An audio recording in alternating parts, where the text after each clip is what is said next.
네, 오늘 방송은 유튜브와 와우넷 동시에 송출을 합니다. 제가 한 달에 한 번 정도 월 말에 특강을 진행을 해요. 그래서 지금 시점에서 가장 투자 유망주가 뭔가, 그러니까 이제 실적 성장성이 가장 기본이 돼야 되겠고, 그 두 번째로는 주가가 일단 싸야 되겠죠. 그다음에 여러 가지 옵션이 필요해요. 일단 실적을 향후 실적 성장에 대해서 방해가 될 만한 매출 채권 손상이 될지, 재고 쪽에 리스크가 없는지, 뭐 이런 부분, 환율, 그리고 원자재 가격, 뭐 여러 가지를 다 봅니다. 그래 가지고 우리가 생각했던 실적이 나와야지 생각했던 주가가 올라가거든요. 그래서 그런 쪽에 영업이익에 훼손을 일으킬 만한 요인이 있는 이제 그런 것들을 다 제거하고, 그럼에도 불구하고 원래 주식시장이라는 게 변수가 많잖아요. 이 기업의 실적은 더 큽니다. 그래서 이제 그런 부분을 필터링을 해서 현재 스코어 가장 투자 유망주가 뭔가, 이제 그런 부분을 인제 고민을 하고, 그러다가 이제 매달 월말 정도에 인제 특강이라는 걸 진행을 하는데, 지난 12월 달에 특강을 했을 때 종목은 다 올라갔어요. 대표적으로 이지바이오가 가장 급하게 올라가네요. 이때 특강을 했거든요, 이때. 고맙게도 이때 또 주가가 조정을 받아 가지고 아무튼 뭐 이런 부분이 있습니다. 이번 특강에 원래 서진 시스템을 넣으려고 그랬어요. 근데 서진 시스템이 주가가 갑자기 좀 올라가 버렸습니다. 그래 가지고 이 올라간 종목을 특강에서 소개하기엔 좀 뭐하고, 그렇다고 이게 좀 가치가 없는 게 아니거든요. 그리고 여기서 지금 차익을 실현할 지금 상황은 아니에요. 그래서 오늘 서진 시스템에 대해서 한번 장기적 관점에서 한번 여러분들한테 좀 말씀드리고, 여기가 끝이 아닐 것 같아요. 지금 얘네들이 갖고 있는 모멘텀이 장난이 아닙니다. 그래서 그 부분을 한번 깊숙하게 저희가 한번 탐색을 한번 해 보고요. 그리고 그 외에 다른 또 인제 특강에서 이번 주 토요일입니다. 1월 30일 날 저녁 7곱시에 진행을 하고, 신청은 이쪽에서 하시면 되겠습니다. 그리고 한 달 동안 제 회원이 되는 겁니다. 유료 회원이 되는 거고요. 요 부분에 대해서 좀 설명을 할게요. 대략적으로 실적 성장 대비 이 지금 목표가 주가 상승률이거든요. 이게 앞으로 인제 이 정도의 수익을 얻을 수 있다라는 건데, 이게 과연 합리적이냐, 인제 이게 되게 중요해요. 그러니까 우리가 사실상 투자 수익을 얻기 위해서 주식 투자를 하잖아요. 그러면 우리가 기대할 수 있는 수익률을 보고 투자를 하는데, 중요한 거는 그래요. '과연 저 수익을 우리가 얻을 수 있을까?' 그러면 일단 사업 모델을 좀 봐야 돼요. 사업 모델에 대한 안정성, 그리고 두 번째 시장에서의 경쟁 지위, 예? 업계 1 등이냐 아니냐, 그런 부분이 있고, 또 여러 가지 또 변수가 있겠지만은 일단 실적이 전망하는 부분에 있어서의 지금 주가와의 괴리를 봤을 때 합리적이냐, 지나치게 목표가를 높게 잡고 나서 이제 그런 거 아니냐. 그럴 수도 있잖아요. 그래서 그런 부분 한번 따져보고요. 오늘 주제에 맞게끔 선인 시스템이 최근에 여러 가지 인제 호재성 뉴스들이 나오고 있고, 그래서 그 부분을 한번 분석하는 시간을 좀 갖도록 하겠습니다. 여러분들한테 좀 도움이 되셨으면 좋겠고요. 특히 이 종목을 보유하시는 분들, 그리고 앞으로 이 종목을 살지 말지 고민하는 거, 지금 주가가 단기 좀 올랐잖아요. 올랐으면은 요런 것들을 이렇게 생각해야 돼요. 만약에 이 종목을 만약에 사고 싶다. 근데 주가가 쪼끔 애매하다. 그러면 쪼끔만 사야 돼요, 여기서. 많이 사면 안 돼요. 쪼끔 여윳돈으로 쪼끔만 사고, 왜 쪼끔 사냐? 주가가 조정받을 수 있잖아요. 그럼 매입 단가를 낮춰줘. 주가가 떨어지면 손절이 아닙니다. 매입 단가를 낮추는 전략으로 가셔야 돼요. 그래서 비중 확대를 하자는 거죠. 근데 왜냐면은 앞으로의 주가는 우리가 맞출 수가 없잖아요. 막 간다 안 간다, 이 맞추는 게임을 할 수는 없잖아요. 그거는 이제 유튜브나 이런 데를 보면은 거의 뭐 전문가라는 사람들이 나와 가지고, 아니 자기가 점쟁이야 뭐야, 뭐 "이건 뭐 무조건 갑니다. 뭐 10배 갑니다." 뭐 이런 얘기를 막 해요. 아님 말고 뭐 그냥 뭐 "방송에 안 나오면 그만이지." 뭐 이런 식으로 얘기를 하는데, 그건 무책임한 것 같아요. 그래서 저는 점쟁이가 아니고, 앞으로 인제 이 기업이 성장할 수 있는지 그것 좀 보고, 지금 주가가 합리적이냐. 만약에 합리적이지 않다 그러면은 아이 좀 떨어져 그때 하면 되는 거니까. 그래서 인제 이런 것들은 여러분들이 직접 좀 들으시고 한번 판단해 보시기 바랍니다. 오늘 좀 설명드릴게요.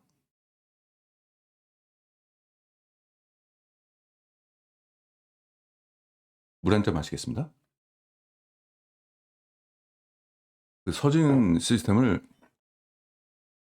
보니까 인제 ESS 쪽에 인제 모듈 그 함체라고 그러죠. 케이스라고 얘기하는데 과거에 인제 서진 시스템을 처음 알았을 때는 2017 년도 5G가 그쪽이 인제 투자 유망주였죠. 그때 서진 시스템이 왔었는데 그때는 이제 투자를 하지 않았습니다. 왜냐면은 특별히 기술이 보이지가 않았거든요. 통신 기술이 지금 없는 거고 그냥 기지국 케이스를 만드는 알루미늄 케이스를 만드는 그 케이스 기업이었어요. 그러니까 이제 그쪽에서는 이제 신경을 안 썼는데 그 2017 년도 버전이고 지금은 그냥 단순히 케이스만 만드는 기업이 아니라 그 안에 있는 부품까지도 이제는 다 담당을 맡아 가지고 전반적으로 모듈이라고 얘기하기도 좀 더 종합적입니다, 이 기업은. 그 모듈이라는 뜻은 뭐냐면은 여러 가지 부품들을 막 이렇게 사와 가지고 그 조립한다는 얘기잖아요.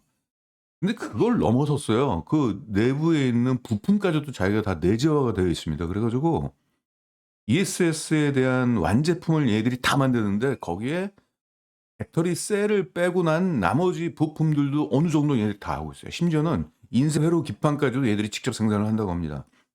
그러니까 과거 17년 2017 년도하고 지금하고는 굉장히 많이 발전돼 있는 그런 상황이고요.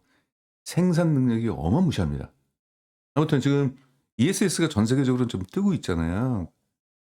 지금 전력 문제 때문에 뭐 이 부분이 클 수밖에 없고 이건 일론 머스크도 "전기차 시장의 성장보다 ESS 성장이 더 클 것이다."라고까지 인정할 정도니까 우리가 이걸 한번 좀 볼 필요가 있고 여기다가 시장 지배력이 전 세계 1 위예요 지금 현재로서. 그 부분을 좀 포인트로 잡아 가지고 한번 보도록 하겠습니다. 2026 년도 올해부터 실적이 본격적으로 나올 걸로 전망이 되고 있습니다. 아 죄송합니다. 사례가 들려 가지고. 네, 넘어갈게요.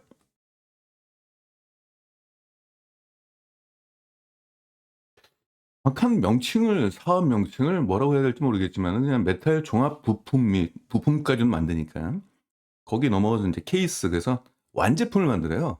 그러니까 인제 배터리 셀 업체들이 그러니까 예를 들어 삼성 SDI라든지 LG엔솔 같은 경우가 LG엔솔은 아닙니다. SK온, 삼성 SDI가 배터리 셀을 주고 예? LFP죠.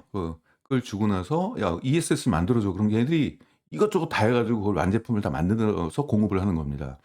그뿐만 아니라 얘들이 이 함체 케이스 함체 기술을 갖고 있기 때문에 반도체 장비에 들어가는 그 알루미늄 부품들이 있잖아요. 그것도 공급을 하고 있고요. 배터리 케이스 부품 요거 공급하고 있고 뭐 이런 건데 결국은 이제 메탈 종합 부품사라고 보시면 되겠습니다. 이 기업이 최근에 이제 주가가 뜬 이유가 로봇 사업에 본격적으로 진출했어요. 그리고 우주 항공 이쪽에도 진출을 했기 때문에 그 어마무시한 생산 설비와 수직 계열화가 돼 있기 때문에 가격 경쟁력이 어마무시하게 높아요. 그러니까 인제 글로벌 시장에서나 국내 쪽에서도 누구한테 인제 파운드리 오더를 줘야 될 거 아니에요. 오더를 주면은 줄 만한 데가 얘네밖에 없어요. 받고 소화할 만한 데가. 그 부분이 있어 가지고 얘들이 사실상 이렇다 할 경쟁사가 없어요 지금 현재로서는. 조사한 결과. 볼게요. 지금 전 세계적으로 한 24개 계열사를 지금 갖고 있고 지금 미국의 4개 회사가 갖고 있고 최근에 지금 아까 뉴스 보니까 트럼프가 관세 뭐 25% 때린다 마네 뭐 이런 얘기를 하고 있는데 상관없습니다. 미국의 현지 공장이 있습니다. 그래서 미국에서 필요로 하는 물량의 90%를 미국 현지 공장에서 커버를 하고 있기 때문에 미국 관세에도 영향을 안 받는다. 이렇게 보시면 되겠습니다. 가장 큰 공장이 크게 이제 두 가지가 있어요. 두 가지만 생각하면 돼요. 하나 공장 2021 년도에 처음으로 ESS 전용 라인을 가동하기 시작했고 최근에 또 증설을 계속적으로 했어요.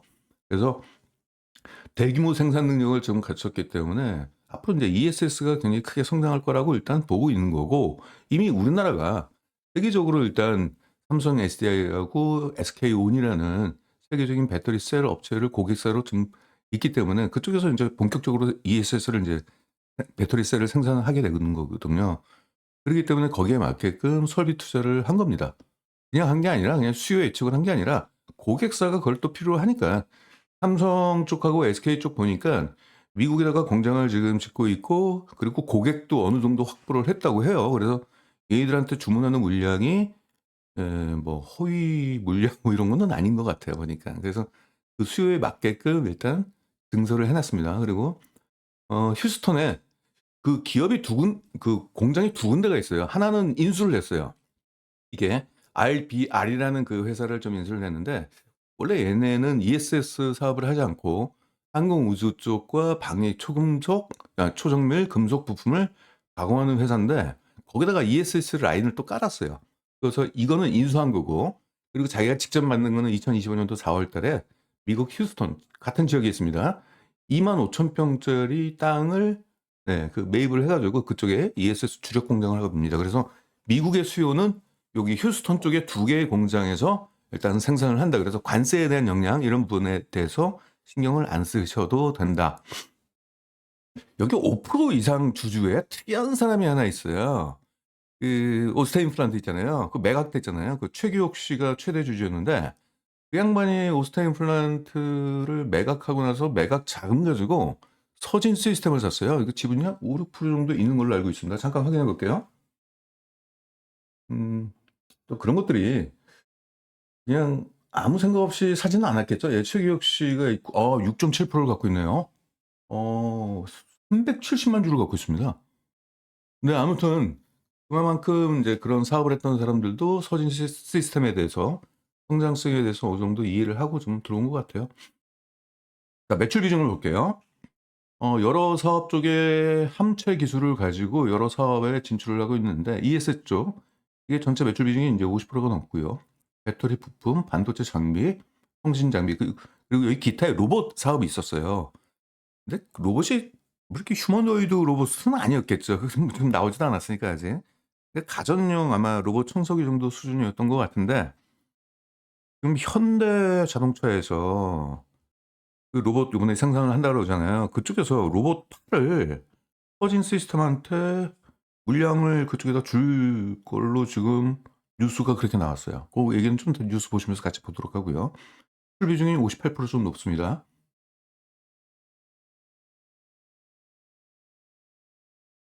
이 재무안정성 같은 경우는 초기에 어마무시한 설비 투자를 하잖아요. 보통 이제 제조업 같은 경우가 특히 그런 건데, 공장을 조금씩 지을 수가 없어요. 그리고 전방 산업이 크게 개화가 되면은 시장에 선점을 하기 위해서 일단 생산 능력부터 확보를 해야지 세계 최대의 고객사로 잡을 수가 있어요.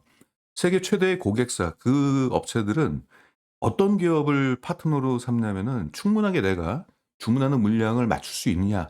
그러니까 생산량과 납기를 지킬 수 있느냐.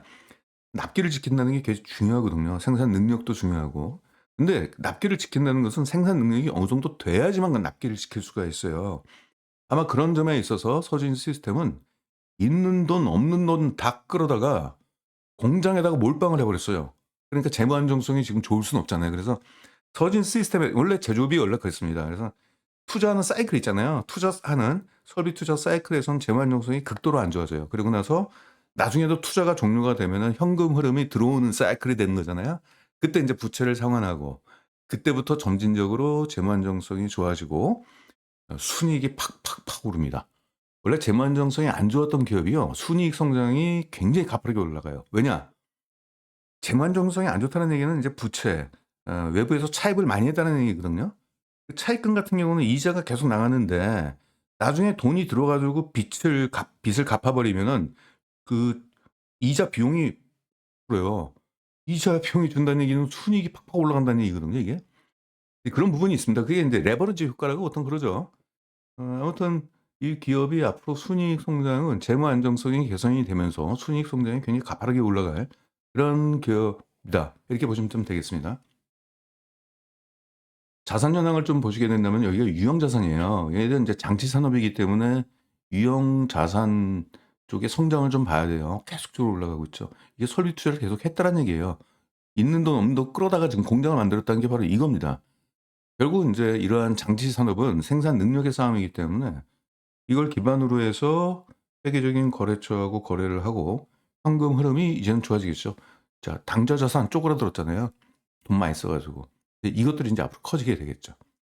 그리고 감가상각비 같은 경우는 한 7년 정도 지나면은 투자했던 감가상각비가 7 년부터는 소멸되기 때문에 유형 자산 쪼끔 쪼그라드는 흐름이 나오고 당좌 자산이 좀 커지게 되겠죠. 자, 재고 자산 비중이 높은데 이것은 유형 자산이 커지니까 거기에 비례해서 같이 올라가는 겁니다. 왜냐면은 생산 능력이 높아지기 때문에 생산 능력이 많다는 얘기는 생산량이 많아진다는 얘기잖아요. 그러니까 재고도 그만큼 더 많이 확보를 해야 되는 거죠.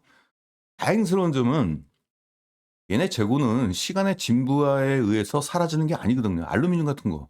그런 부분입니다. 그래서 알루미늄이 녹슬거나 그러지는 않기 때문에 시간이 지난다고 그래 가지고 재고가 손상이 나거나 인제 그럴 우려는 크지는 않아요. 그리고 알루미늄 가격이 최근에 이제 쪼끔 올라가는데 보니깐 판가에 반영이 곧바로 된다라고 합니다. 원자재 가격이 올라가게 되면 거래처 쪽하고 협의를 해 가지고 판가 인상 뭐 이런 것들이 인제 요 되게 중요한 포인트예요.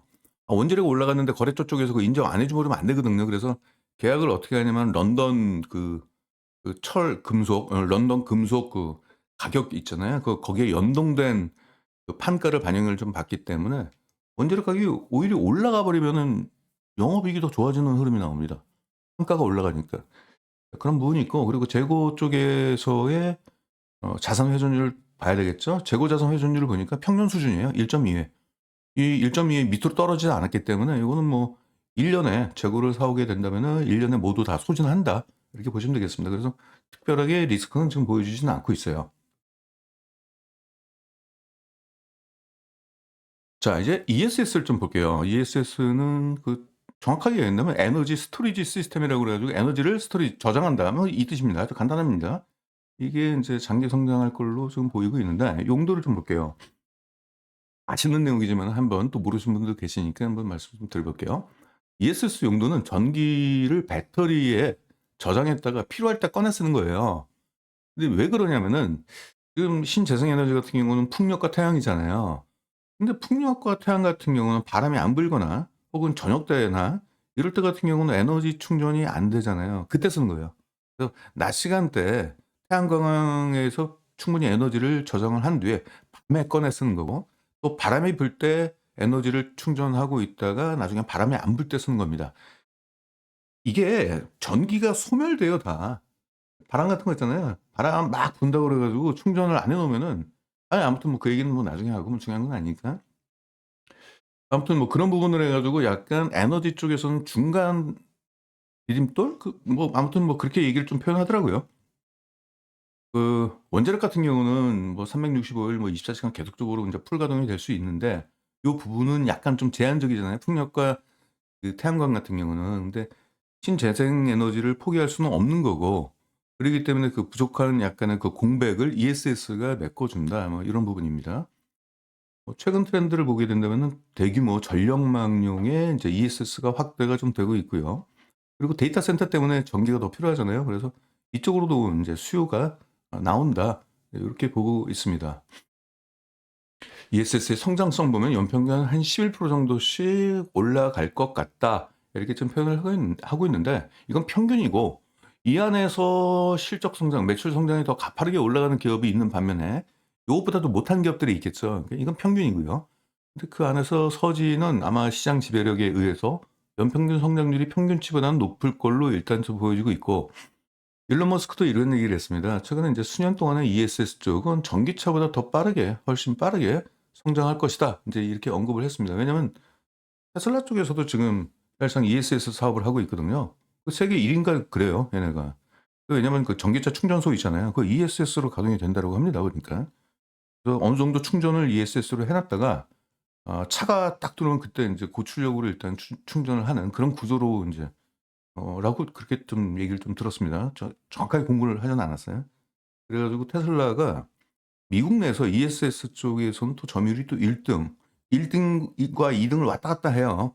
플루언스 에너지하고 테슬라하고 1-2 위를 좀 다툰다고 합니다. 자, ESS에 대해서 좀 더 깊게 들어가 볼게요. ESS는 과거에는 우리나라 같은 경우는 3원계 배터리를 썼는데 이건 LFP 배터리 그러니까 리튬 인산철 배터리를 주로 사용하고 있습니다. 왜 그러냐면은 3원계는 너무 비싸요. 그리고 문제가 있어요.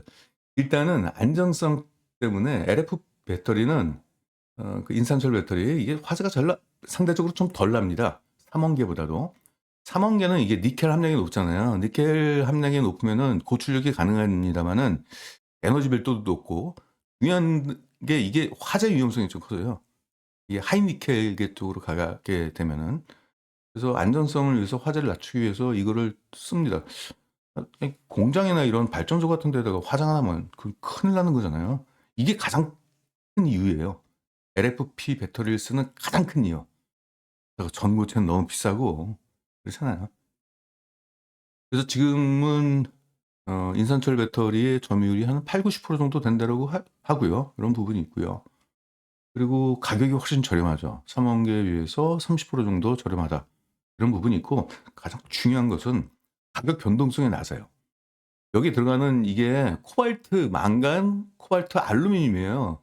이런 것들은 가격 변동성이 너무 높아 가지고 안정적이지가 않습니다, 가격이. 그런데 인제 인산철 배터리 같은 경우는 희소성이 별로 없어요. 흔해요. 그렇기 때문에 가격에 대한 변화가 그렇게 높지가 않기 때문에 아무튼 뭐 이런 부분도 좀 있고요. 수명이 또 길어요.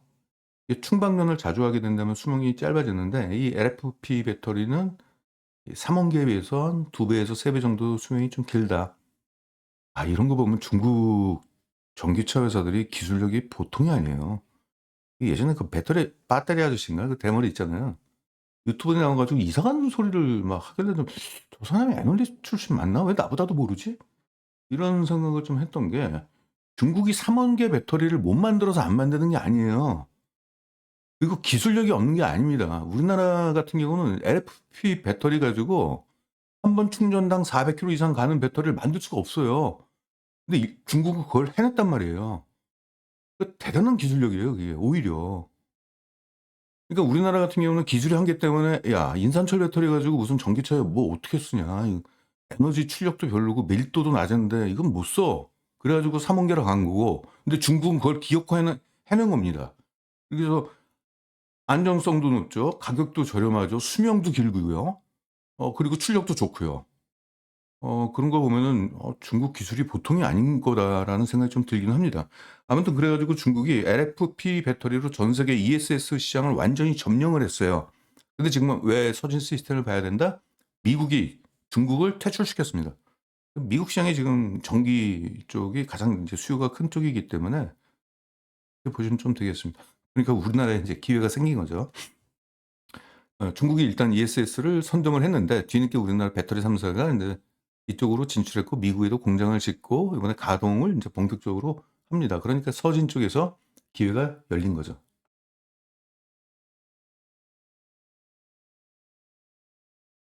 다른 쪽을 보시면은 미국, 중국 의존도에서 벗어나려고 사실상 퇴출이에요, 사실상. 그래서 결국은 이제 우방 국가인 한국이 그쪽에서 수혜를 볼 수밖에 없는 거고 일단 중국에다가는 두 가지를 때려 버렸어요. 하나는 중국이 그쪽에서 그러니까 첫 번째로 보겠습니다. 일단 고유 관세를 좀 부과했습니다. 7.5% 에서 25%로 올렸고요. 그리고 또 하나 있다면은 이 배터리만 올렸어요. ESS만 25%를 올렸고 플러스 상호 관세 별도. 그럼 어떻게 돼요? 48% 에서 58%가 됩니다, ESS가. 그러니까 그동안 중국산 이 LFP 배터리를 선호했던 ESS 업체들은 중국산 쪽이 가격 경쟁력이 없어진 거예요. 좀 굳이 중국산을 사야 될 이유가 없어진 거죠, 이게. 이렇게 된다면 한국산이랑 거의 가격이 비슷비슷해집니다. 여기에 또 하나 있어요. 이 인플레이션 감축법 있잖아요. 이거 바이든이 만들었잖아요. 이게 지금 살아 있어요. 살아 있고 부분별로 없애기도 하고 어떤 거는 뭐 키우기도 하고 막 그랬는데 그 태양광이나 전기차 같은 경우는 일단 지원을 축소를 좀 시켰죠, 트럼프 쪽에서는. 근데 ESS는 아니에요. 살려 놨어요. 그래 가지고 이 두 가지인데 이 인플레이션 감축법 밑에 하부 세칙이 있어요. 이 세부 조항이 있는데 그 두 가지입니다. 투자세액 공제라고 그래 가지고 ITC라는 게 있어요. 그래서 미국 내 만약에 ESS를 생산하는 설비 투자를 갖고 있는 기업들한테는 그 설비 투자 비용의 25%를 세액 공제를 시켜 줍니다. 근데 중국은요. 미국에다 공장을 못 지어요. 그러니까 이 그러니까 이 설비 쪽에서의 세액 감면도 우리나라 중국이 안 만들면 우리나라가 만들잖아요 지금. 그러니까 인제 우리나라 업체가 인제 큰 인제 수혜를 받는 거고. 두 번째 안핏이라는 게 있습니다. 미국 내에서 첨단 어떤 제조 시설을 갖게 되고 그걸 운영하게 되면은 거기서 생산되는 킬로와트 시당 얼마의 세제 혜택을 줘요. 처음에는 현금을 주기로 했는데 지금 모르겠습니다. 현금을 주는지 대통령이 바뀌니까 이게 너무 많이 자주 바뀌니까 기억을 못 합니다. 아무튼 간에 현금을 주든 새 공제를 하든 그게 그거잖아요. 그러니까 1 킬로와트 시당 $10 정도를 받으니까 이게 생산 캐파가 점점 커질수록 이게 좋아지는 거죠. 그러니까 인제 영업이익이 좀 좋아지는 구조가 되는 거죠. 자, 중국 업체들은 미국에 진출을 못해서 미국에 공장을 못 짓기 때문에 이 두 번째 항목은 아예 혜택을 못 받는 거예요. 그래서 2 번과 1 번을 합해 버리면은 우리나라 ES 업체가 중국산보다 더 우위에 있다는 얘기죠. 예. 인제 이런 부분 때문에 일단은 미국 시장은 아마 우리나라 업체가 점령이라는 표현을 쓰는 건 좀 그렇지만은 아무튼 높은 경쟁력을 보일 걸로 일단 보이고 있습니다. 실제 이것 때문에 지금 미국 자동차 회사나 아니면 전력회사 쪽에서 지금 중국하고 헤어질 결심을 이미 했어요. 하고 있고 플러스 에너지가 지금 그러고 있습니다. 그래서 인제 우리나라 쪽에서의 인제 발주가 많이 나올 거예요. 그러면 인제 선인 쪽에 경쟁력을 좀 보도록 하겠습니다. 자, 소재부터 완제품까지 수직 계열화가 다 돼 있습니다. 아까 잠깐 얘기했지만은 예전에는 그냥 철제, 함체죠, 함체. 케이스만 만드는 기업으로 국한되어 있는데 이제는 철제 원재료까지도 뭐 담당을 맡고 심지어는 뭐 CNC라든지 뭐 다이캐스팅이야 당연히 뭐 들어가는 거죠. 이거는 뭐냐면 이제 거푸집에다가 뭘 이제 녹여서 흘려 보내는 그거하고 약간 달라요. 이거는 고압으로 일단 이 철 있잖아요. 그 액체. 그걸 고압으로 압력을 해 가지고 보통 뭐 매끈하게 처리를 하고 좀 밀도를 좀 높이게끔 이제 그런 기술을 좀 갖고 있는 건데 이런 모든 것들이 인제 내재화가 되어 있고 심지어는 그 ESS 안에는 인쇄 회로기판이 들어간다는 말이 있어요. 거기에 제가 직접 보지는 않았는데 그리고 전선줄도 막 달려 있고 그런데 그런 것들이 다 내재화가 된대요.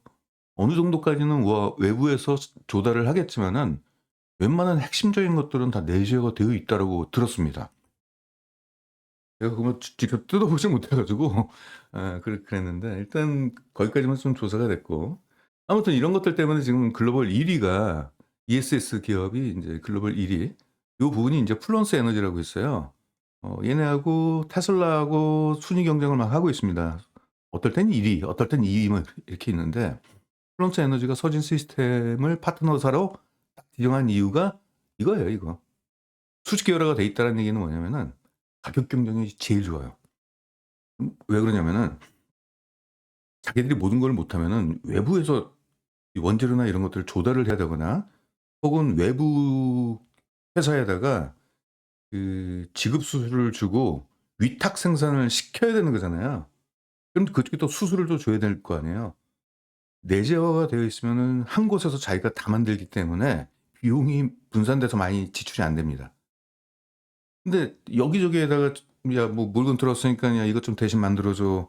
보통 그런 기업들이 많아요. 자기들이 모든 걸 내재화하면은 비용 부담이 좀 생기니까 초기 비용 부담이 있고 기술력도 없고 그러니까 그 밖에다가 인제 수수료 주고 위탁 생산을 시키는 경우가 좀 있는데 그게 아니고 얘들이 직접 다 하니까 가격 경쟁력이 가장 좋은 거예요. 그러니까 인제 프랑스 에너지 같은 경우는 결국 ESS 쪽은 가격 경쟁력이 되게 중요합니다. 왜냐하면 저가 입찰제이기 때문에 그 미국 같은 정부라든지 지자체에서 하는 ESS 그 입찰 사업 있잖아요.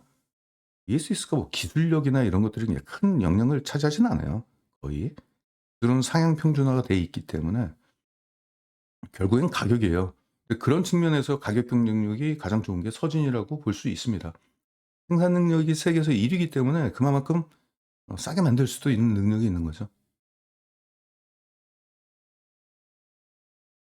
그리고 미국에 현지 공장이 있기 때문에 관세에 또 대응을 할 수 있기 때문에 그런 쪽 측면도 플러스가 좀 되는 거죠. 그쵸? 그래서 얘네가 이제 공장이 두 군데가 있는데 미국을 제외한 유럽이라든지 아시아 쪽 같은 경우는 베트남 쪽에서 만든 물건이 공급이 되는 거고 미국은 관세 때문에 현지에서 만든 것이 공급이 되고 이렇습니다.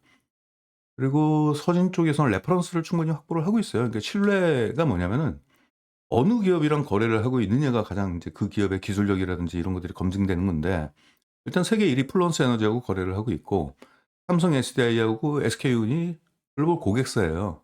이 정도 되면은 이 정도 되면은 뭐 선진 쪽에 대해서 사람들이 생각할 때 신뢰가 가는 거죠. 보통 까다로운 기업들이 아니잖아요, 이런 데 같은 경우가.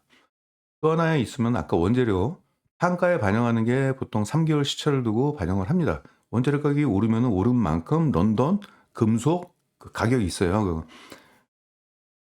LMI인가요? 아무튼 그런 게 좀 있습니다. 그래서 거기 가격을 기본으로 해 가지고 그 변동에 맞게끔 그래서 어느 정도 가격이 그 박스권 위로 올라가게 되면은 그 안에서 인제 가격 협상을 다시 벌이게 되는 겁니다. 그렇기 때문에 원재료 가격이 올라간다고 그래 가지고 실적에 미치는 영향도가 이렇게 높지는 않다. 이렇게 보시면 되겠습니다. 공장을 좀 보는 게 좀 중요해요. 결국 인제 이쪽은 생산 싸움이기 때문에 베트남 공장 같은 경우는 어마무시하게 커요. 좀 깜짝 놀랐어요. 이 정도로 클 줄 몰랐습니다. 압도적입니다. 땅이요. 290,000 평이나 돼요. 이거면은 도시 정도 되는 거 아닌가요? 공장이 수십 개예요. 290,000 평에. 어마무시한 겁니다. 그러니까 글로벌 시장을 다 노리려고 지금 이쪽에다가 했던 것 같고 아마 미국 시장도 여기서 다 노리려고 했던 것 같은데 미국이 갑자기 관세가 딱 생겨 버리니까 미국에다가 인제 공장을 지은 거죠. 휴스턴 공장에 2 개의 공장. 하나는 인수를 했고 하나는 별도로 만들었습니다. 그래서 인제 아까도 말씀드렸듯이 투자 세액 공제가 되고요. 첨단 제조 세액 공제까지 되고 관세 회피까지 되니까 그런 부분이 있고 그 미국 내에서 가격 경쟁력을 확보하게 되는 거죠. 그런 부분이 있고 물류비나 이런 것들도 저렴하니까. 그리고 또 하나 또 말씀드릴게요, 중요한 게. 뭐 당연한 거겠지만은 지금 미국에서는 뭘 중요하냐면은 트럼프 시대에서는 메이드 인 USA냐가 되게 중요해요. 이게 어디서 수입해 오냐 아니면은 미국 땅에서 미국 노동자들이 만들었냐 이 부분을 특히 공공기관 입찰에선 되게 중요합니다. 사실상 ESS 같은 경우는 정부나 지자체 쪽에서 입찰로 하는 경우가 많아요. 근데 거기서 인제 입찰할 때 그 참여 조건이 메이드 인 USA다 그러면 약간 점수를 좀 높게 받을 수 있습니다. 그래서 공공 조달 참여 시 좀 유리하게 작용이 된다라고 합니다. 서진은 한국 기업이지만은 미국의 공장에 있으면 메이드 인 USA가 됩니다. 이런 부분이 경쟁력으로 작용이 된다. 그렇기 때문에 이 중국 업체들이 가격을 아무리 더 후려쳐 가지고 미국에 만약에 수출을 한다 하더라도 공공 입찰 경쟁에서는 서진한테는 밀리게 될 수밖에 없는 거죠. 그리고 인제 얘네 고객사 주요 상황을 좀 볼게요. 플루언스 에너지 같은 경우는 세계 최대 ESS 통합 SI 기업이에요. 그런 부분이 있고 그 소프트웨어하고 하드웨어까지 다 결합돼 가지고 공급을 하는 그 에너지 관련된 기업이라고 보시면 되겠습니다. 어 최근에 얘네가 실적이 안 좋았어요. 플루언스 에너지가 실적이 막 흔들리고 그래 가지고 저는 '어 왜 그러지?' 막 이랬는데 알고 보니까 중국산 제품 얘네들이 썼다가 중국산 제품에 대해서 관세를 엄청나게 때려 버리니까 얘들이 갑자기 경쟁력을 확 잃어버린 거예요, 가격이 비싸지니까. 심지어는 다른 기업은 부도가 났어요. 도산 그러니까 서진 시스템의 고객사 2위 고객사가 도산 처리가 됐습니다. 망했어요. 왜? 중국산 거 썼다가 갑자기 가격이 관세 붙이고 뭐 상호 관세에다가 ESS에 대한 또 별도 관세를 또 붙이니까 그게 갑자기 가격이 50% 이상 올라가 버린 거예요. 그러니까 2차 경쟁에서 이길 수가 없잖아요. 그러니까 망했어요. 플러스 에너지는 흔들렸고. 뭐 또 그런 부분이 좀 있어 가지고 지금 한국산 구매 비중이 지금 증가할 걸로 일단 보이고 있습니다, 플러스 에너지 쪽에서는. 그런 부분이 있고 삼성 SDI 같은 경우는 올해 하반기에 공장 가동이 시작이 된다라고 합니다. LFP 배터리. 원래는 전기차 배터리를 만들려고 했다가 시장이 좀 달라지니까 그 생산 라인을 LFP로 약간 좀 전환을 했어요. 그런 게 있고 국내에도 사업장이 있고요. 요 미국 공장 가동하는 것이 되게 중요해요. 그래서 서진은 미국 쪽에서 올해부터 실적이 본격적으로 나오게 된다는 얘기고 SK온도 마찬가지입니다. 올해 하반기부터 조지아주 공장에서 양산이 됩니다. 그러니까 삼성이 더 크네요. 30 기가와트씩. 그리고 SK온은 7.2 기가와트신데 제가 약간 더 깊게 들어가 조사를 해 봤는데 이미 LFP 배터리의 공급 계약 체결을 했대요, 삼성과 SK. 그러니까 대략적으로 뭐 '수요가 이렇게 나올 것이다.'라고 그냥 대충 이렇게 통밥으로 해 가지고 만든 게 아니라 고객부터 확보한 뒤에 거기에 걸맞는 공급 계약을 일단 체결을 한 뒤에 그다음부터 인제 생산을 한 거죠. 보통 계약서는 2번 씁니다. 첫 번째는 뭐 양해각서 약간 비슷한 계약서를 써 가지고 앞으로 얼마 정도의 공급을 할 것이다. 그래서 그 계약을 해요. 근데 그건 법적 효력이 없는 거죠. 두 번째는 "자 이제부터 나 공장 만든다. 진짜 공급 계약을 언제부터 하면 돼." 그다음부터 인제 수주가 발주가 나오는 거죠. 그것은 이제 법적 효력이 있는 겁니다. 인제 그런 걸 가지고 공장을 짓는 거예요. 이 얘기를 제가 말씀을 드리는 것은 앞으로 삼성과 SK에서 나오는 ESS는 서진이 거의 미국 내에서는 굉장히 높은 점유율을 좀 나타내지 않을까. 독점이라고 표현하기는 아직은 좀 섣부른 것 같고 그렇잖아요. 여러 가지 인제 거래처를 이원화시켜야 될 수도 있잖아요. 그래서 미국 내에서 ESS 업체가 있기는 있어요. 인제 그런 거기 때문에 서진이 독점이라고 볼 수는 없겠습니다마는 아무래도 좀 커뮤니케이션이라든지 이런 쪽 측면에선 한국 기업이 그래도 SK와 삼성 현지에서는 한국 기업인 서진이 아무래도 그런 소통 그런 측면에서는 높은 점유율을 좀 차지하지 않을까 이렇게 보여지고 있고요. 그리고 서진은 아까 미국 내 2위 업체가 망했다라고 그랬잖아요. 그래서 그걸 보충할 수 있는 올해 하반기에 다른 국내 대형 셀 업체 두 곳이 신규 고객사로 추가될 예정이라고 합니다. 한 곳은 현대가예요. 현대 뭐뭐뭐 그래 걔네들도 인제 ESS 하더라고요. 왜냐면 그 에너지 관련돼 가지고 뭐 발전 관련된 기업이기 때문에 아마 현대 일렉트로닉인가 아마 제가 언뜻 그렇게 좀 들었던 것 같습니다. 아무튼 요런 부분이 좀 추가된다. 나중에는 인제 얘들이 비공개 처리하고 있거든요. 이 공개하지는 않고 있어요. 뭐 거래처 관련돼 가지고 인제 기밀 사항이라고 그래 가지고. 근데 제가 언뜻 들었어요. 제가 후배 기자한테 물어봤거든요. "야 거기가 어디냐?" 그랬더니 "현대 일렉트로닉일걸요?" 뭐 이러더라고요. 자 연간 실적을 보면은 갑자기 2024 년도에 매출액이 폭발적으로 올라갔잖아요. 이게 인제 ESS 매출액이 이제 본격적으로 나오면서 이렇게 올라갔던 것이다. 그래서 이게 신호탄이 나왔어요. 일단 이 부분이. 근데 앞으로 인제 장기화가 될 걸로 좀 보이고 있습니다. 그전에는 이때는 5G 같은 거 있잖아요. 기지국 그런 거 했고 반도체 쪽의 장비 반도체 장비 회사 램 리서치라는 세계적인 반도체 장비 회사가 있어요. 그쪽에다가 인제 부품 공급하는 쪽으로 매출액이 간헐적으로 나왔고 그때부터 뭐 ESS가 본격적으로 좀 나온 것 같습니다. 자 2025 년도 실적 지난해 실적이지만 한번 좀 체크를 할게요. 일단 관세가 굉장히 좀 영향 때문에 실적이 부진했어요. 왜냐면 지금 주가를 딱 보면은 '이때 왜 주가가 이 모양이냐.' 이러실 수 있잖아요 이거. 2025 년도. 그래서 인제 사람들이 이 주가 떨어지고 이런 걸 가지고 서진 룸사롱 사태라고 그러는데 그거 아시나요? 그 서진 룸사롱 사태 아시나요? 아무튼 뭐 그렇게 뭐 얘기를 하더라고요.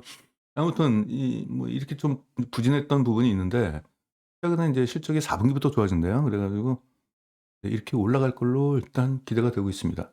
볼게요.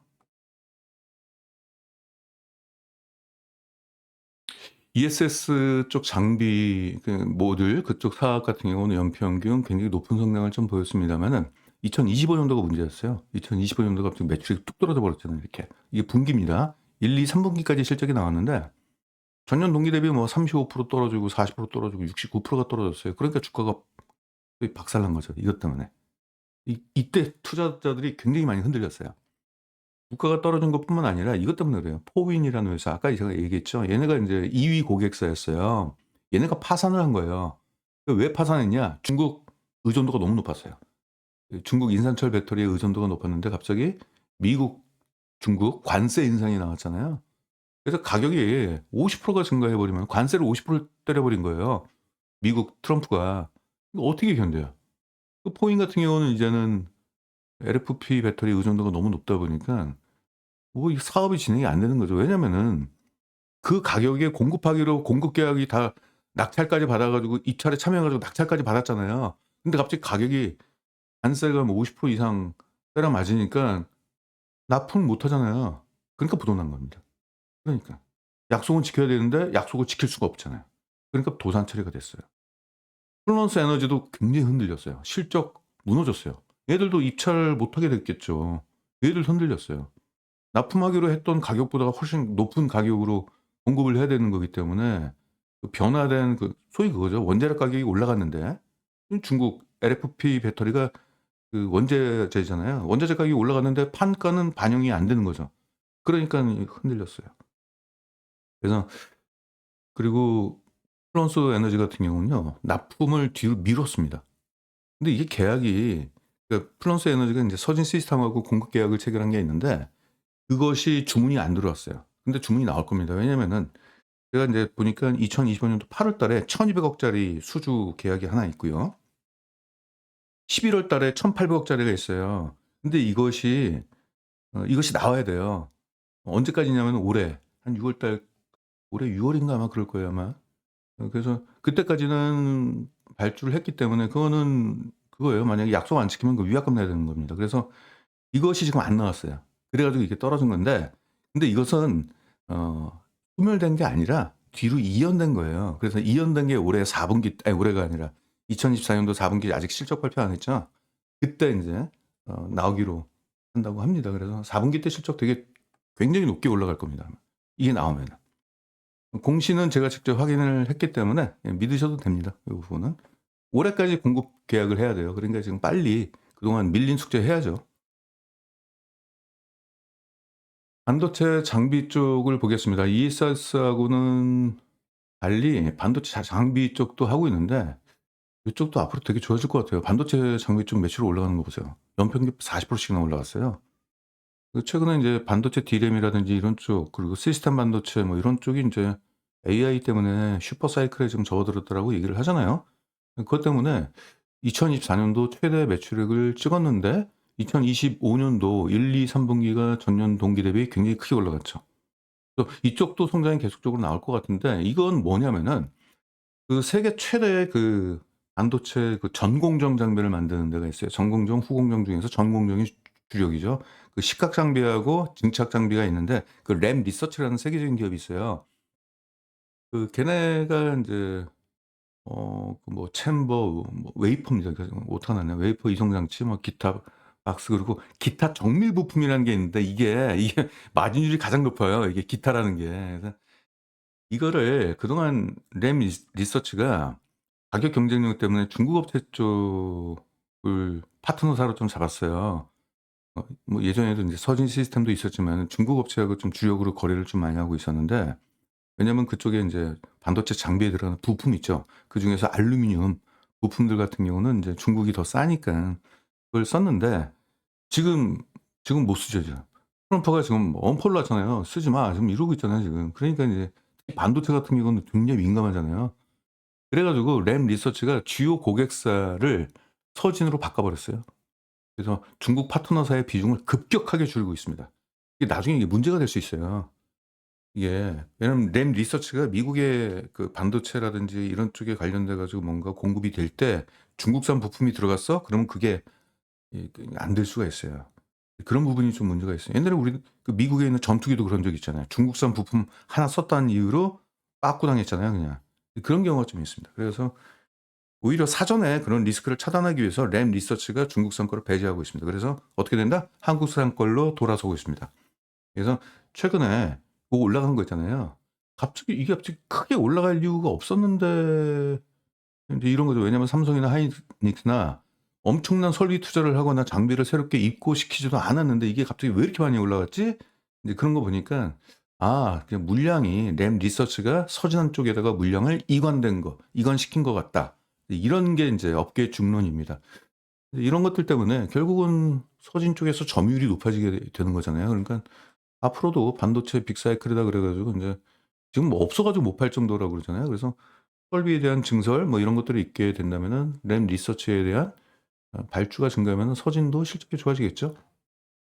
통신 쪽은 별로예요. 그래서 통신은 크게 두 가지입니다. 인제 5G 쪽이 있고 그리고 데이터 센터 쪽에 있는데 5G 쪽이 매출액은 계속적으로 떨어지고 있는데 그 공백을 지금 AI 그 데이터 센터 있잖아요. 서버. 그 서버의 함체 있죠. 케이스. 그걸 알루미늄으로 만들어요.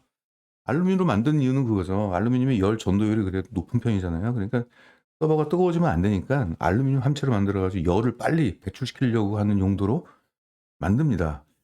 근데 요런 부분이 있어요. 근데 요거 얘기하면 좀 화가 나는 게 우리나라 통신 3 사들 걔네들이 존재가 뭐예요 도대체?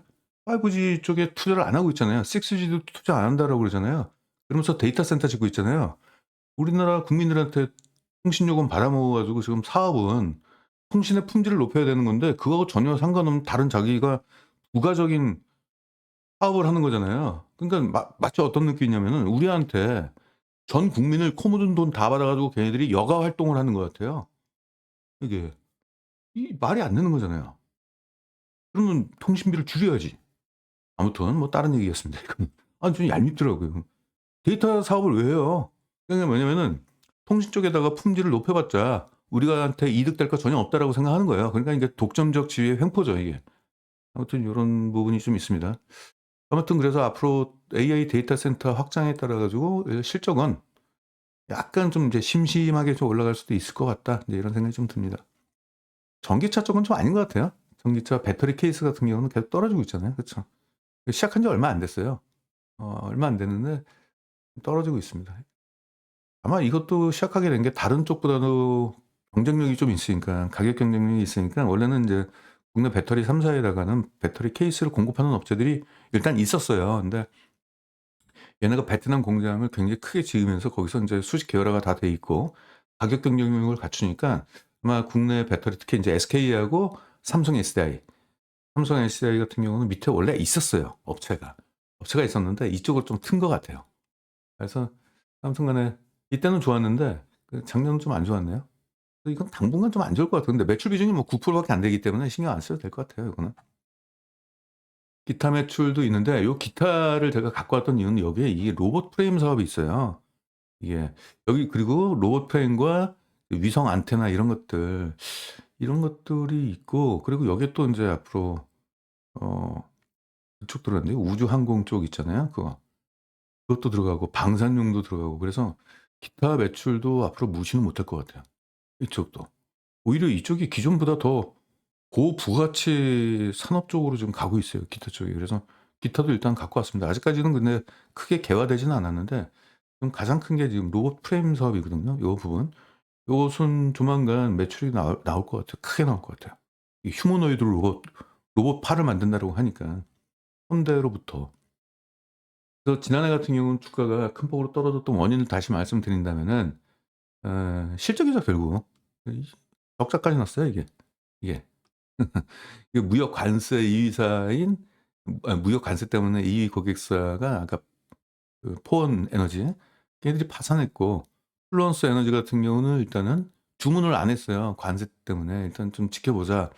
뭐 그랬던 거죠. 그때 관세 뭐 45% 때리네 마네 막 그런 얘기가 막 있었잖아요. 그러니까 불확실성이 너무 높으니까 일단은 서진한테 발주를 했던 걸 뒤로 미뤘던 거죠.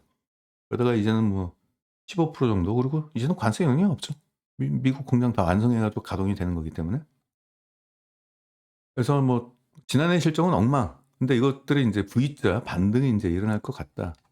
4 분기 실적 회복되는 게 볼게요. 이게 플루언스 에너지가 그동안 인제 얘들이 발주를 했는데 추가적으로 주문이 안 나왔어요. 그것이 이제 밀린 숙제가 인제 4 분기 때 인제 일어날 것 같다. 업계는 그렇게 보고 있습니다. 근데 제가 볼 때도 이게 4 분기 때 안 나와도 돼요. 어차피 이 실적은 소멸되는 게 아니거든요. 뒤로 이연되는 거고. 이연될 바에는 아예 그냥 2025 년도 실적은 그냥 무너지는 거를 냅두고 이게 올해 실적으로 반영이 되면은 어떻게 보면 기저 효과에 의해서 성장률은 더 커 보이니까 4 분기 때 안 나왔으면 좋겠어요. 그래서 지난해 실적은 그냥 버리는 카드. 그래서 올해부터 본격적으로 인제 실적이 폭발적으로 증가하는 그 구도가 더 낫지 않을까요?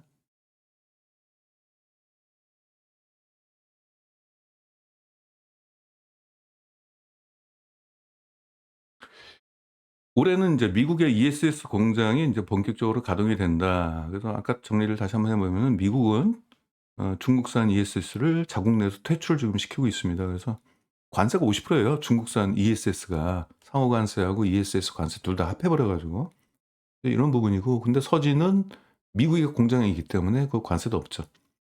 그리고 서진은 2026 년도 3월 달부터 요 공장 가동이 인제 본격적으로 일어납니다. 그러면서 투자 세액 공제가 들어오게 되는 거죠. 그 첨단 제조 세액 공제 이 둘 다 받는 거죠. 설비를 투자를 했기 때문에 설비에 따른 세액 공제 이거는 인제 생산 능력이 확대가 되면은 생산량이 많아지면은 거기 기여도가 있어요. 1 와트 시당 10 달러니까 거기에 맞게끔 고객사하고 그걸 나누는 거죠. 그러니까 삼성 SDI하고 혹은 SK온하고 들어오는 새 있잖아요. 그걸 나눠 먹더라고요 보니까. 그래서 그거는 다른 기업을 통해 가지고 확인을 했습니다. CS 윈드 같은 경우 있잖아요. 걔네들 같은 경우가 그 고객사하고 나눠 먹더라고요 그거를. 그리고 일단 잠깐 말씀드리겠지만은 삼성과 SK가 지금 미국 ES 공장을 올해 하반기부터 가동이 된다라고 하니까는 요런 부분이 좀 있고, 그래서 점유율이 굉장히 높아질 거예요. 그동안 중국산을 썼던 업체들이 다 한국산을 쓸 수밖에 없는 지금 상황이고, 그런 부분이 좀 있고요.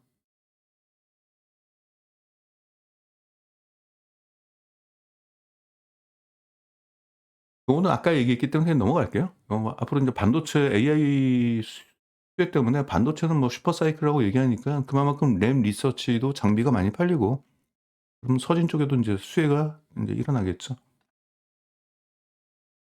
요거 좀 볼게요. 로봇 파운드리 사업. 그러니깐 자, 로봇을 만드는 기업이 있다라고 쳐 봐요. 걔네가 A부터 Z까지 모든 것들을 수직 계열화할 수가 없잖아요. 설비가 그게 안 되는 거잖아요. 그래서 기업들을 보니까 뭐 소프트웨어만 만드는 기업이 좀 있고, 액추에이터만 좀 담당을 하는 게 있고, 만들더라도 자기가 한계가 있을 거 아니에요. 가격, 자기가 직접 만드는 것보다 오히려 서진한테 위탁 생산하는 게 가격 경쟁력이 더 좋을 수도 있잖아요. 그래서 서진이 다 뭐 수직 계열화가 다 돼 있고, 심지어는 이거예요. 전 놀랐던 게 인쇄회로 기판도 서진 시스템이 직접 만든다고 합니다. 이게 뭡니까? 이 혈관이잖아요. 로봇한테는 혈관이거든요. 잖아요. 이걸 통해 가지고 거기 뭐 전선들 다 지나가고 로봇이 그걸 인제 움직이는 거잖아요. 그러다 보니까 아마 그 함체 있죠. 케이스에 대한 가격 경쟁력은 선이 높고, 그리고 제조 능력도 있고, 중요한 건 그 다이 캐스팅 그 기술이 또 중요하거든요. 그 매끈하게, 그 모양을 딱 잡아 줘 가지고 매끈하게 그 고압력으로 해 가지고 에너지 밀도 높이듯이 안에 있는 그 밀도 높게끔 이렇게 하는 거죠. 단단하게 만들 수 있게끔.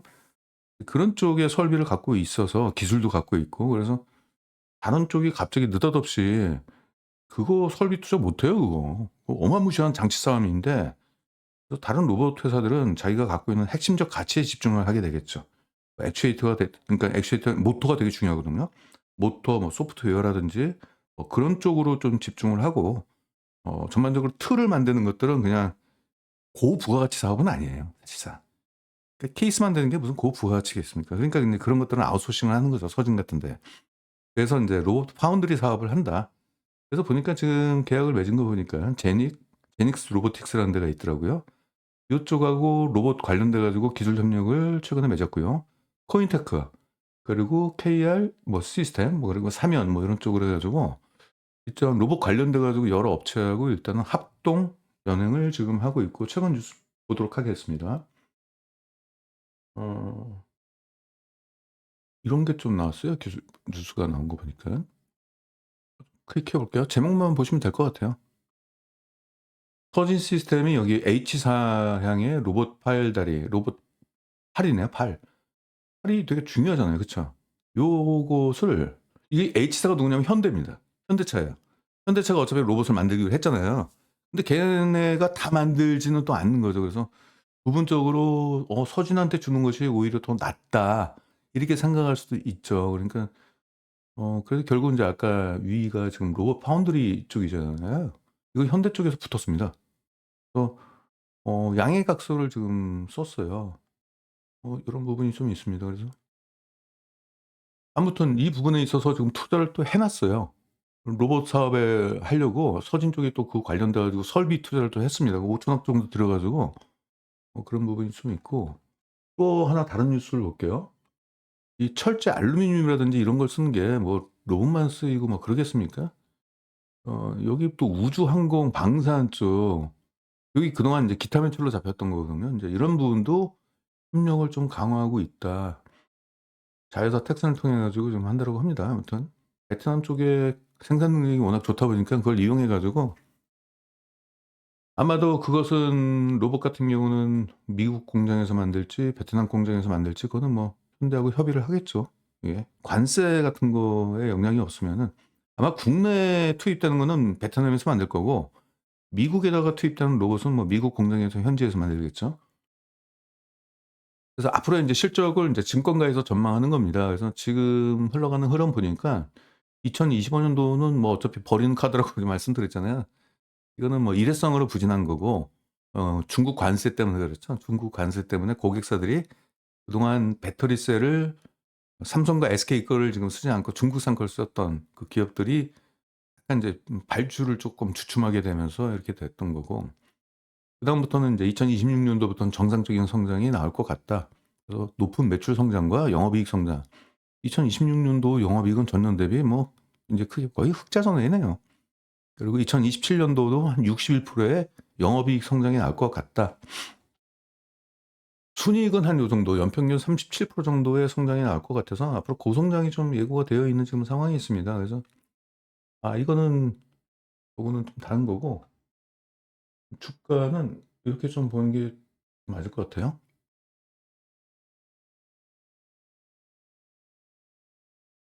여기 있네요.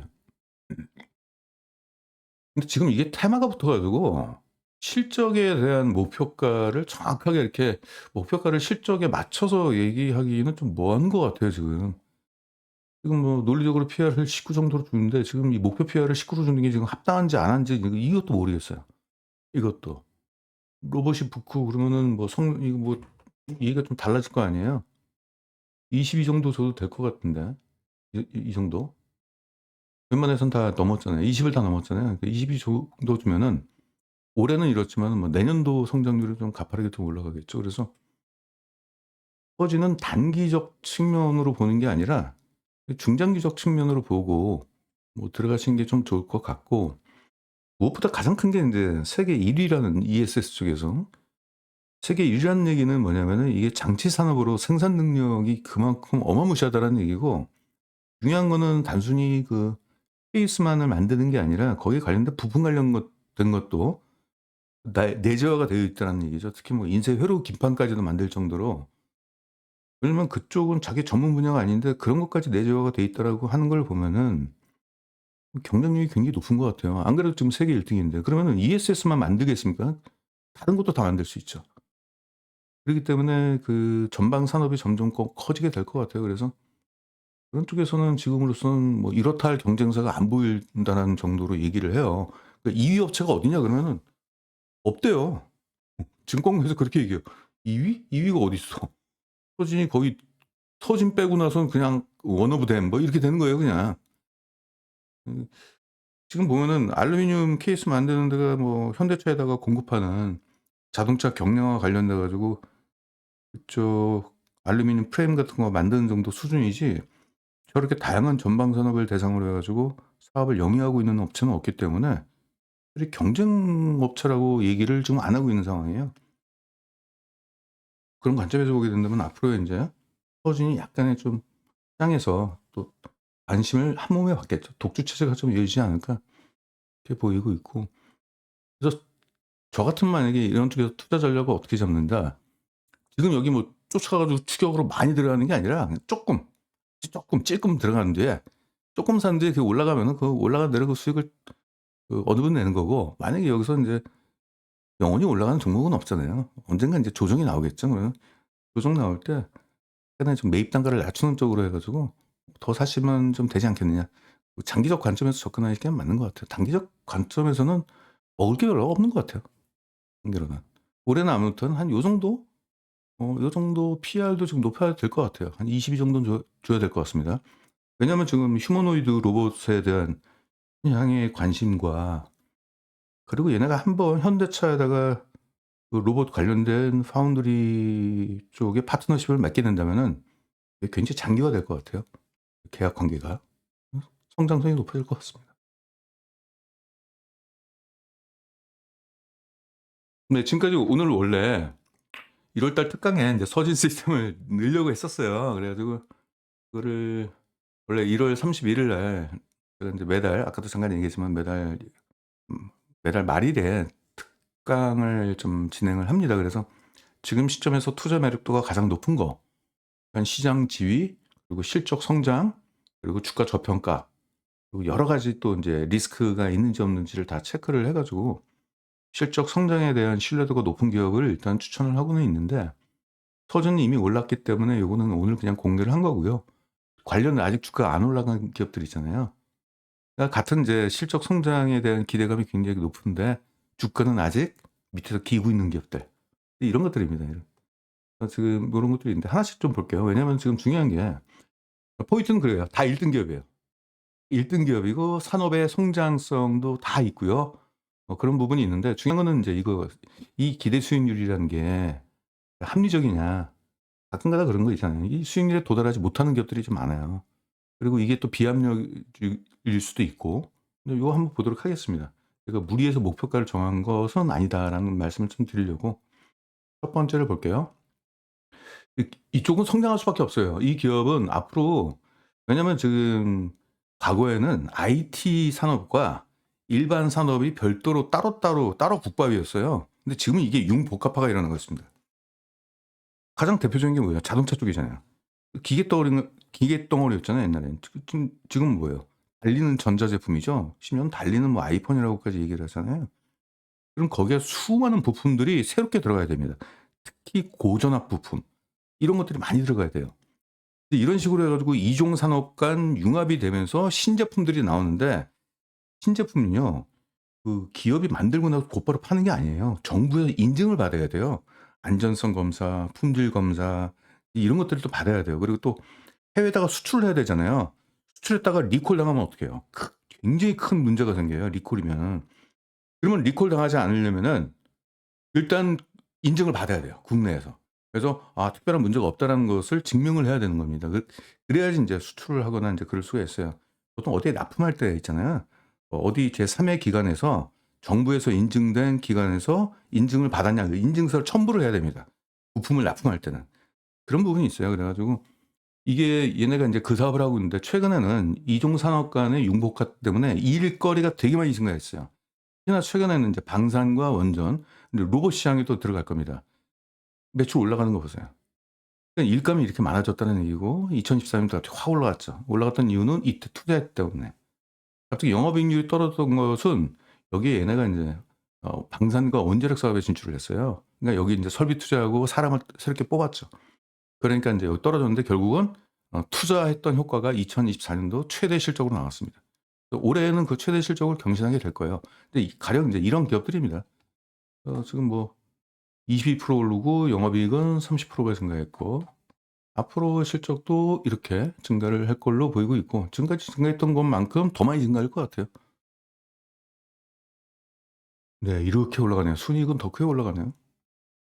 지금 당장 2025년도 아직 4 분기 실적이 안 나왔잖아요. 4 분기 실적이 나오게 된다면은 EPS가 순이익이 여기서 인제 요렇게 나올 것 같다.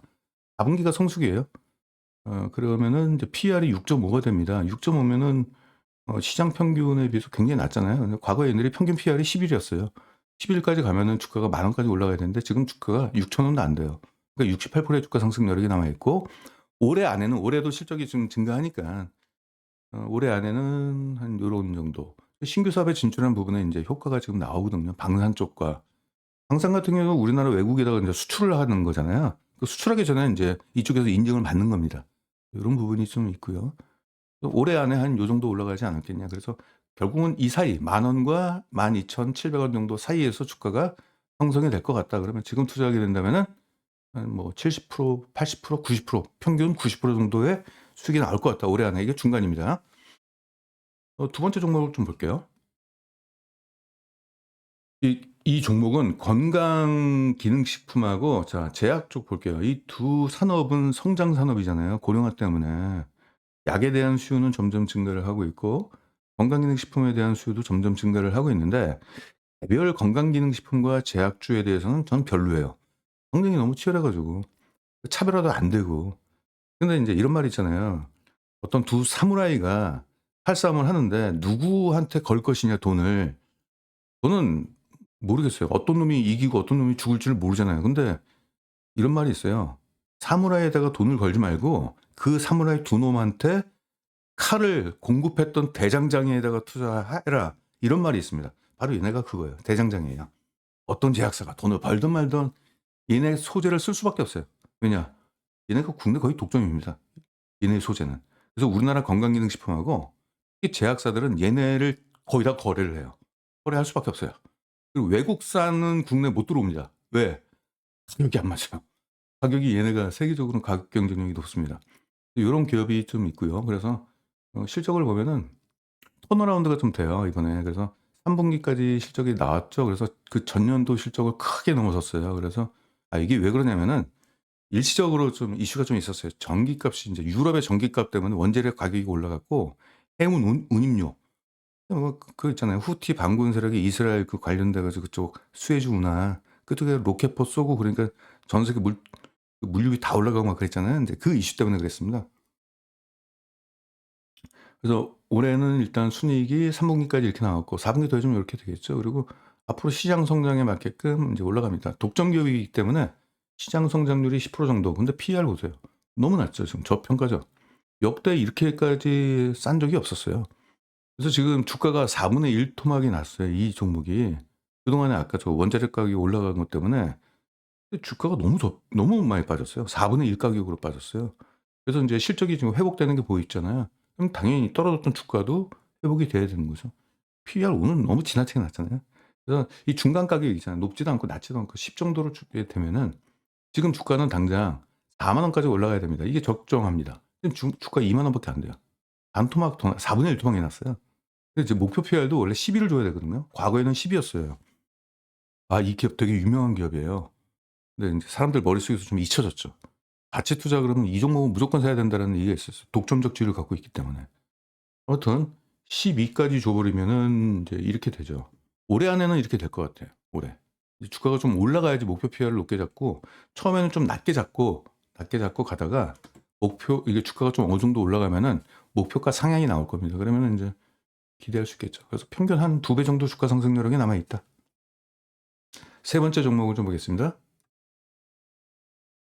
제가 정보 하나 좀 드릴게요. OLED 있죠. 지금 AI하고 로봇 이런 것들 때문에 지금 OLED가 묻혀 버렸는데 OLED가 올해부터 빅사이클이 납니다. 그 세 가지 이유 때문에 그래요. 크게 인제 두 가지라고 좀 볼 수 있어요. 이게 왜 그러냐면은 지금까지 우리가 IT 기기 중에서 많이 썼던 게 노트북이잖아요. 지금 뭐 PC 잘 안 쓰잖아요. 작업용으로 하고 공공기관에서 다 인제 노트북을 많이 씁니다. 노트북은 휴대성이잖아요. 근데 지금 노트북이 왜 OLED를 탑재하게 되냐면 태블릿 PC 포함입니다. 지금 올해부터 노트북에 어떤 기능이 들어가냐면은 그 하드웨어에 AI 기능이 들어갑니다. 이미 스마트폰에 지금 하드웨어에 들어갔잖아요. 삼성 같은 경우는 이게 소프트웨어가 아니라 앱이 아니라 하드웨어 그 기기 자체에 AI 기능이 들어가는 거잖아요. 그래서 인터넷이 안 되는 쪽에서도 동시 번역이 되고 막 인제 이런 기능이 좀 있잖아요. 그래서 이게 노트북에도 탑재가 된다라고 해요. 근데 이제 문제가 좀 있어요. 노트북 같은 경우는 두 가지의 문제가 있는데 휴대용이잖아요. 휴대성이잖아요. 근데 배터리 소모량이 너무 커요. 그중에서 LCD 기판을 쓰는 노트북 같은 경우는 그 OLED 기판에 비해서 OLED 그 패널에 비해서 한 30% 정도 더 많이 쓰는 거예요. 그러니까 배터리가 빨리 닳는 거죠, 이게 문제. 근데 거기다가 인제 AI 기능까지 붙어 버리니까 배터리 소모량이 너무 커지는 거잖아요. 그러니까 한쪽은 뭔가를 바꿔야 돼요.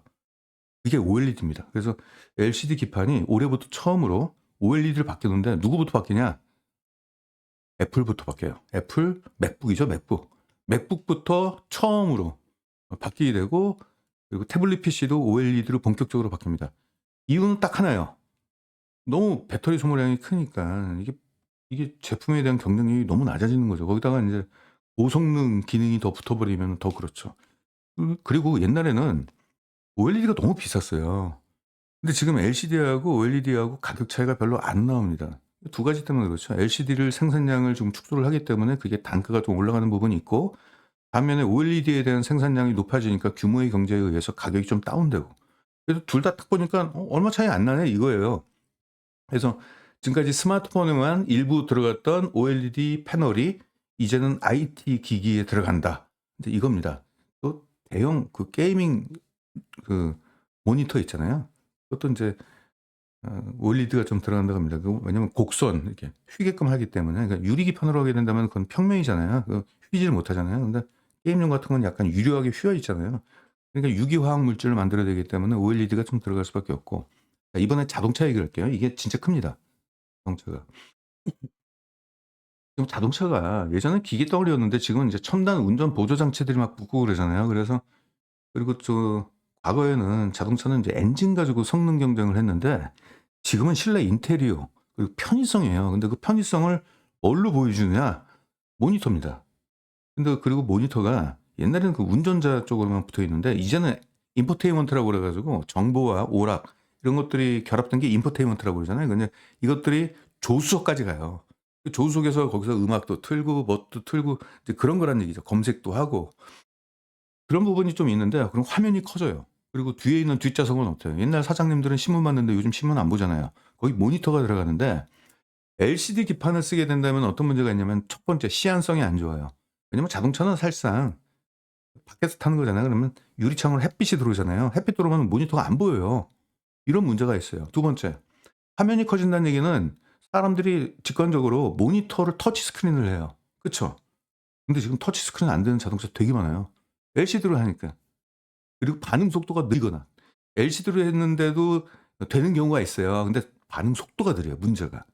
그래서 일단은 디자인 쪽 측면에서도 약간 유려하게 휘어 있는 곡선미를 강조하는 쪽으로 많이 나오죠. 벤츠나 테슬라나 뭐 이런 것들도 나오잖아요. 그때는 이제 평면 쪽이 아니라 휠 수 있는 그 OLED 쪽 그리고 터치 스크린 그리고 시안성. 자 근데 중요한 게 이것 때문에 지금 말씀드린 게 아니라 자동차는요. 외부에다가 주차를 하게 된다면은 노트북과 달리 영하 40 도까지 차 내 온도가 떨어져요. 심지어는 영상에다 올려 놓으면 뜨거운 햇빛에 올려 놓으면은 영상 90 도까지 차 내 실내 온도가 올라갑니다. 거기서 버텨야 돼요, OLED 패널이. 근데 OLED가 유리 기판이 아니라 유기화학 물질이기 때문에 이게 녹을 수가 있어요. 그리고 자동차는 또 진동이라는 게 있잖아요. 그 내구성도 줘야죠. 그래서 내한성, 내구성, 내열성에 강하기 위해서는 그 OLED 그 기층을 투 스택 두 장으로 겹쳐야 됩니다, 이게. 근데 두 장을 겹친다는 게 물리적으로 두 장짜리가 아니라 거기에 또 기술이 들어가야 돼요. 이게 붙인다고 되는 게 아니에요, 이게. 그래서 그 기술력까지 하게 되면 그 난이도가 굉장히 높대요. 그래서 자동차에 들어가는 것은 단가가 굉장히 세다라고 합니다. 근데 그 단가가 센 거에 대해서 충분히 자동차 가격이 비싸니까 그래서 고객 저항이 이렇게 높지는 않다. 오히려 고객들은 그 편의성이라든지 안에 있는 유려한 디자인 이런 쪽에 더 지갑을 여는 분들이기 때문에 근데 그게 2023 년도부터 인제 OLED가 탑재가 됐는데 지금 탑재가 얼마나 되는지 아십니까? 전 세계 자동차의 1.2%만 탑재가 됐어요. 앞으로 인제 그 유리 기판이 모두 OLED 쪽으로 전환되는 흐름이 앞으로 장기간에 나온다. 그래서 지금 이것이 빅사이클 얘기를 한 거예요. 그래서 일단 IT 기기인 노트북 그리고 태블릿 PC 그리고 자동차 쪽 이것 때문에 인제 근데 이게 묻혔죠. 지금 로봇이나 AI 때문에. 근데 이미 지금 로봇과 AI는 충분하게 사람들한테 인제 인지가 됐기 때문에 더 이상의 신선도는 좀 떨어졌고 앞으로 또 다른 테마는 뭐냐? 근데 이게 테마가 아니고 실적 테마거든요. 결국은 이제 OLED 쪽이 부각을 받을 것이다. 제 말씀을 좀 이렇게 좀 드리고 싶은 거고. 일단 결정 났어요. 애플 쪽에서 올해부터 출시되는 태블릿 PC하고 노트북 있잖아요. 맥북. 그거는 OLED를 탑재하기로 결정이 됐기 때문에 관련된 실적이 앞으로 인제 본격화될 겁니다. 그래서 OLED에 투자를 해야 되는데 그중에서 1 등주를 투자하는 게 맞겠죠. 특정 부품에서 1 등주가 있어야 이 기업입니다. 그래서 그 기업 보면 그동안은 인제 이 기업 같은 경우는 이제 스마트폰 쪽에 영향을 좀 많이 받았어요. 스마트폰의 교체 주기. 그래서 OLED가 사실상 스마트폰 때문에 전방 산업이 그거밖에 없었으니까 그쪽에 영향을 좀 받았는데 올해부터는 인제 그 전방 산업이 추가가 되는 거잖아요. IT 기계하고 자동차 쪽으로 이렇게 올라가는데 영업이익률이 굉장히 크게 올라가죠. PR을 보게 된다면은 지금 EPS 순이익도 8 쪽으로 올라가네요. 이렇게 되면은 PR이 지금 16을 잡았는데 16 좀 적게 준 것 같은데요. 왜냐면 지금 바닥입니다, 지금. 평균 PR에 지금 바닥을 지금 16을 잡았는데 8.5가 되거든요. 올해부터. 올라갔는데 이게 16이 될지 18이 될지 20이 될지 그건 모르죠. 18로 만약에 하게 된다면은 이렇게 됩니다. 그러니까 이거는 인제 시장에서 나중에는 가격이야 적정 주가라는 것이 이제 산수처럼 딱 나오는 건 아니잖아요. 시장에서 결정하는 거잖아요. 근데 대략적으로 '이 정도는 올라가지 않겠느냐.'라고 인제 감을 잡는 겁니다. 길게 얘기했네요. 뭐 다른 종목들도 이렇게 고성장하는 기업이 있는데 요 얘기를 좀 해야 될 것 같은데 이거는. 두 개만 더 얘기할게요. 우리나라 메디칼 쪽 그러니까 수술용에 들어가는 이제 소재가 있어요. 근데 그게 인제 글로벌 1 위인데 얘네가 수출 비중이 무려 90%나 되고 전 세계 110 개국에 수출을 합니다. 근데 최근에 고령화 때문에 인제 고령화가 되면은 인제 암 수술이라든지 수술 환자 수가 많아져요. 근데 그것뿐만 아니라 미용 수술 쪽의 수요가 갑자기 급격하게 증가하기 시작했어요. 그러니까 전방 산업이 과거에는 외과적 수술이었다고 한다면 지금 미용 쪽까지 붙어 버렸어요. 근데 여기서 어떤 흐름이 나왔냐면은 저도 인제 공부를 해 봤는데 수술하고 나서 수술 부위가 감염되는 경우가 많이 있대요. 그래서 그 감염을 줄이는 게 되게 중요하다. 안 그러면 그 환자하고 그것 때문에 그 뭐 위약금 발생 나고 막 이러니까 그래서 병원 쪽에서 과거에는 좀 병원 비용을 좀 절약하기 위해서 좀 약간 싼 거 소재를 좀 썼대요. 근데 지금은 이게 너무 안 되니까 특히 이제 미용 쪽 같은 경우는 그거 야 시술 부위가 막 곪거나 잃어버리면 큰일 나잖아요. 그러니까 의사 그 병원 자체가 굉장히 고가의 신소재를 쓴다라고 합니다. 그래서 이 기업이 지금 실적 올라가는 거 보세요. 영업이익률 올라가는 거 보세요. 여기서부터. 갑작스럽게 올라가기 시작했어요. 이게 매출액이 상승하니까 뭐 레버리지 효과 때문에 영업이익률이 올라가는 뭐 그것도 일부 있겠지만은 그게 아니고 이 병원 쪽에서 비싼 소재를 지금 탑재를 많이 하는 거예요. 소재를 많이 쓰는 거예요.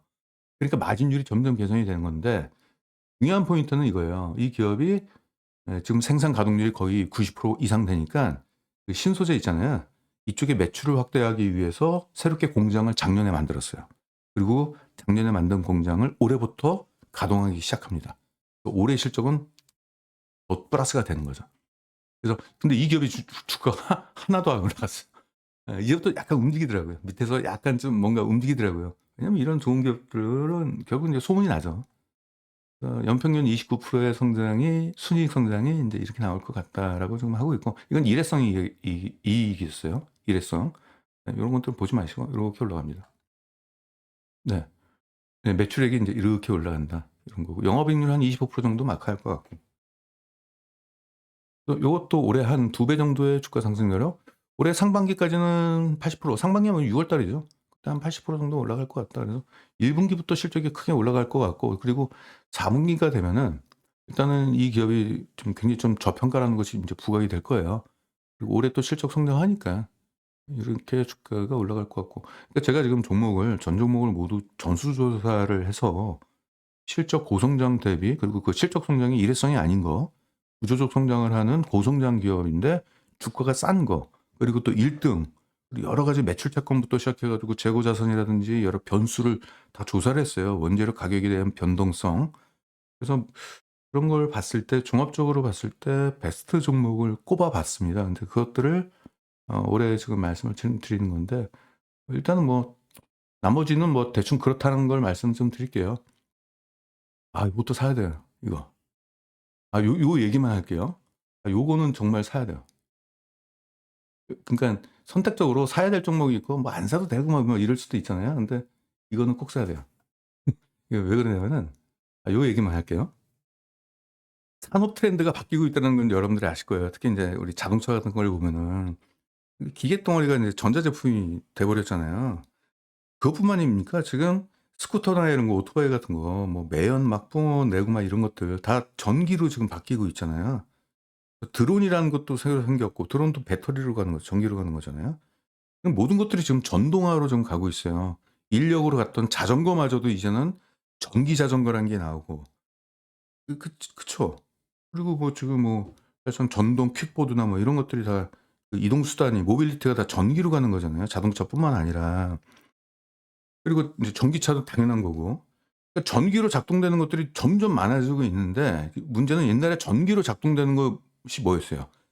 전기 제품과 전자 제품이었잖아요. 뭐 선풍기 정도, 에어컨, 냉장고, 세탁기 이 정도만이었잖아요. 근데 이게 지금 산업 쪽으로 지금 옮겨지고 있습니다. 그건 뭐냐면은 가전제품 같은 경우는 고전압이 아니에요. 일단 전압 자체가 낮아요. 그러니까 과거에 썼던 그 안에 들어갔던 소재 같은 경우는 전압이 낮아도 충분히 버틸 수 있는 소재들이 들어갔는데 지금 자동차나 이런 것들은 다 고전압이잖아요. 고전압에 버틸 수 있어야 돼요, 이게. 그리고 가전제품 같은 경우는 집안에 얌전히 있는 그 디바이스잖아요. 근데 자동차나 뭐 자전거나 이런 것들은 진동과 충격이라는 게 있잖아요. 그 또 외부 환경에 노출돼 있기 때문에 되게 뜨겁고 혹은 되게 춥고 이러잖아요. 그걸 다 견뎌야 돼요. 그런 부분이 있어서 소재에 대한 변화가 지금 일어나기 시작했습니다. 근데 우리나라가 뒤늦게 지금 시작됐는데 우리나라가 그 신소재에 대한 기술이 일본보다는 못하잖아요.